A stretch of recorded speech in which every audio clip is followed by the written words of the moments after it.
ছাত্রছাত্রী আমার চ্যানেলে ভিডিওটি দেখার জন্য স্বাগত জানাই। তোমরা যারা 2024 সালে মাধ্যমিক পরীক্ষা দেবে তাদের জন্য পর্ষদ টেস্ট পেপার থেকে 9 নম্বর পেজের এসএকিউ নিয়ে আজকের ভিডিওতে হাজির হয়েছি। আশা করি ভিডিওটি শুরু থেকে শেষ পর্যন্ত মনোযোগ সহকারে দেখবে, তাতে অনেক উপকৃত হবে। তো চলো এবার শুরু করা যাক। প্রথমে তোমরা এমসিকিউগুলো স্ক্রিনশট নিয়ে নাও।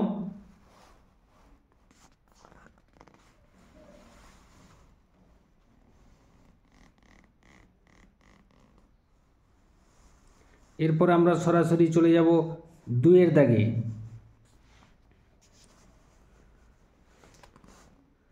আচ্ছা, 2-1-1 সেটা পূর্বজন্মের কথা। পূর্বজন্মের কথাটি কি? উত্তর হবে বিরাগীর একদিন রাগ নামে রিপু ছিল। এটাই ছিল পূর্বজন্মের কথা। এর পরবর্তী প্রশ্ন 2-1-2 ইত্য অবসরে এই ব্যাপারটি কি ছিল? তেওয়ারি বর্মা নাচ দেখতে যাওয়ার পর অপূর্বর ঘরে চুরি হওয়ার বিষয়টিকে ব্যাপার বলে চিহ্নিত করা হয়েছে। পরবর্তী প্রশ্ন 2-1-3 এ বিষয়ে সন্দেহ ছিল তপনের। কোন বিষয়ে তপনের সন্দেহ ছিল? উত্তরটি নিচে লিখে দেওয়া হয়েছে। তপনের নতুন মেসো লেখক হওয়া সত্ত্বেও সে আর 5 জন সাধারণ মানুষের মতোই জীবনযাপন করেন, এই বিষয়ে তপনের সন্দেহ ছিল। পরবর্তী প্রশ্ন 2-1-4 কোন ট্রেনটি নদের চাঁদকে পিষে দিয়ে যায়? উত্তর হবে 7 নম্বর ডাউন প্যাসেঞ্জার ট্রেন নদের চাঁদকে পিষে দিয়ে যায়। আসলে সংক্ষিপ্ত জায়গার জন্য, পরিসর কম হওয়ার জন্য সংক্ষিপ্ত উত্তর তুলে ধরা হয়েছে। তোমরা কিন্তু পরীক্ষায় পূর্ণ বাক্যে উত্তর লিখবে। এরপরে পরবর্তী প্রশ্নে আমরা চলে যাব।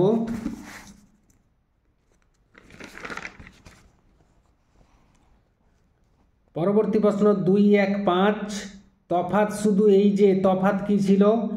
গুরুত্বপূর্ণ প্রশ্ন। অমৃতের পরিবারে বাবা, মা আর 3 ভাই আছে, আর হিসাবে রয়েছে শুধু তার বাবা, এইটুকুই তফাৎ।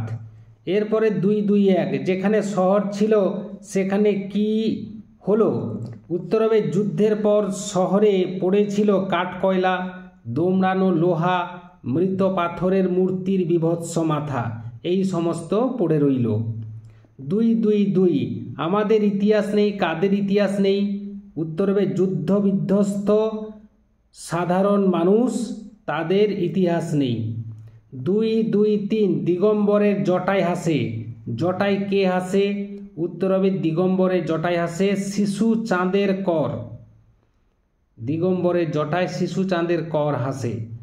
2-2-4 তরায় আমি আসিব ফিরিয়া কল্যাণী, কল্যাণী কে? উত্তর হবে কল্যাণী হলো ইন্দ্রজিতের স্ত্রী প্রমীলা। হায় ছায়াবৃতা, ছায়াবৃতা কে? ছায়াবৃতা বলতে আফ্রিকাকে বোঝানো হয়েছে। এরপরে ব্যাকরণগত প্রশ্ন 2-3-1 আমাদের আলংকারিকগণ শব্দের ত্রিবিধ কথা বলেছেন। ত্রিবিধ কথা কি ছিল? উত্তর হবে অভিধা, লক্ষণা এবং ব্যঞ্জনা। পরবর্তী প্রশ্ন 2-3-2 সেন্সিটাইজড, সেন্সিটাইজড পেপারের বাংলা অনুবাদ কি লিখলে ঠিক হয়? উত্তর হবে সুগ্রাহী কাগজ লিখলে ঠিক হয়। 2-3-3 সেই আঘাতেরই পরিণাম নাকি তাঁর মৃত্যু, কার মৃত্যুর কথা বলা হয়েছে? উত্তর হবে ত্রৈলোক্যনাথ মুখোপাধ্যায়ের, তার মৃত্যুর কথা বলা হয়েছে। 2-3-4 অক্ষর জ্ঞানহীনকে লোকে বলে, লোকে কি বলে? উত্তর হবে ক অক্ষর গোমাংস, এই প্রবাদটি বলে। এরপরে আমরা চলে যাব ব্যাকরণগত প্রশ্নের দিকে। 2-4-1 শূন্য বিভক্তি কাকে বলে? যে বিভক্তি শব্দের সঙ্গে যুক্ত হয়ে শব্দকে পদে পরিণত করে কিন্তু নিজে অপ্রকাশিত থাকে তাকে শূন্য বিভক্তি বলে। যেমন রহিম স্কুলে যায়, তাহলে এখানে রহিম হলো শূন্য বিভক্তি, রহিম শূন্য বিভক্তি, অর্থাৎ রহিম তার সঙ্গে শূন্য বিভক্তি যুক্ত হয়ে রহিম পদটি গঠন করেছে। পরবর্তী প্রশ্ন 2-4-2 নিরপেক্ষ কর্তা কাকে বলে? একই বাক্যে সমাপিকা ও অসমাপিকা ক্রিয়ার কর্তা আলাদা থাকলে অসমাপিকা ক্রিয়ার কর্তাকে নিরপেক্ষ কর্তা বলে। উদাহরণে তোমরা লিখবে সূর্য উঠলে পদ্ম ফুটবে, সূর্য নিচে দাগ হবে। 2, 4, 3 তারা ফুটবল খেলছে, রেখাঙ্কিত পদটির কারক ও বিভক্তি নির্ণয় করো। ফুটবল এখানে করণ কারকে শূন্য বিভক্তি হবে, কেননা তারা ফুটবল এই উপকরণটাকে দিয়েই খেলা কাজটি সম্পন্ন করছে। 2, 4, 4 বহুব্রী কথাটির অর্থ লেখো। বহুব্রী কথাটির অর্থ হলো বহু ধান্য সম্পন্ন ব্যক্তি বা সম্পন্ন কৃষক। 2, 4, 5 শোকানল কথাটির ব্যাসবাক্য সমাসের নাম লেখো।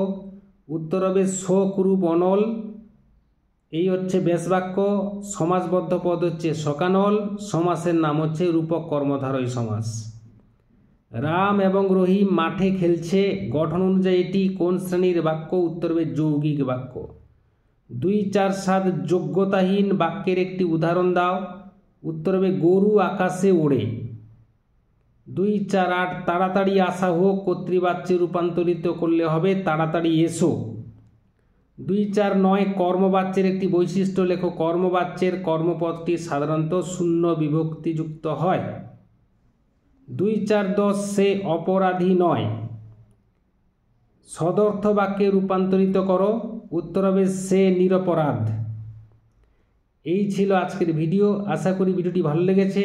ভিডিওটি ভালো লাগলে অবশ্যই একটা লাইক করে দিও, শেয়ার করে দিও। চ্যানেল নতুন হয়ে থাকলে চ্যানেলটি অবশ্যই সাবস্ক্রাইব করে চ্যানেলের পাশে থাকো। ভিডিওটি এতক্ষণ ধরে দেখার জন্য ধন্যবাদ রইল। নেক্সট ভিডিও আবার তোমাদের সঙ্গে দেখা হচ্ছে।